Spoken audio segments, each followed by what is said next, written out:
Thank you, King's Lynn. You have successfully restored the space-time continuum. And we've made contact with our Earth port. We got a little surprise. Just for you. But keep it a secret, kids, or you may cause a paradox, and these two may never be born.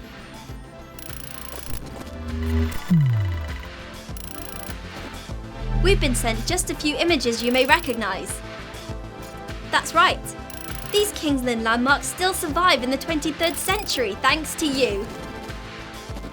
Your mindshift this year gradually had a global impact, encouraging a focus on local production and sustainable business.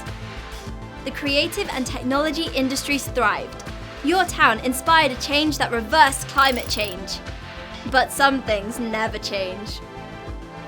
Your former capital city, Landan, was no longer relevant in this new cooperative economy. Lynn once again became the vital economic centre of the United Queendom and a buzzing tourist destination. And we have a personal message from the great-great-great-great-great-grandson of Kate Smith on Loke Road. He says, Kate, on the 3rd of May 2025, do not, whatever you do, quote me. Okay, computer, that's enough of the paradoxes for now. On behalf of the 23rd century, thank you all. It's the end of our journey, but only the beginning of yours. The future is in your hands.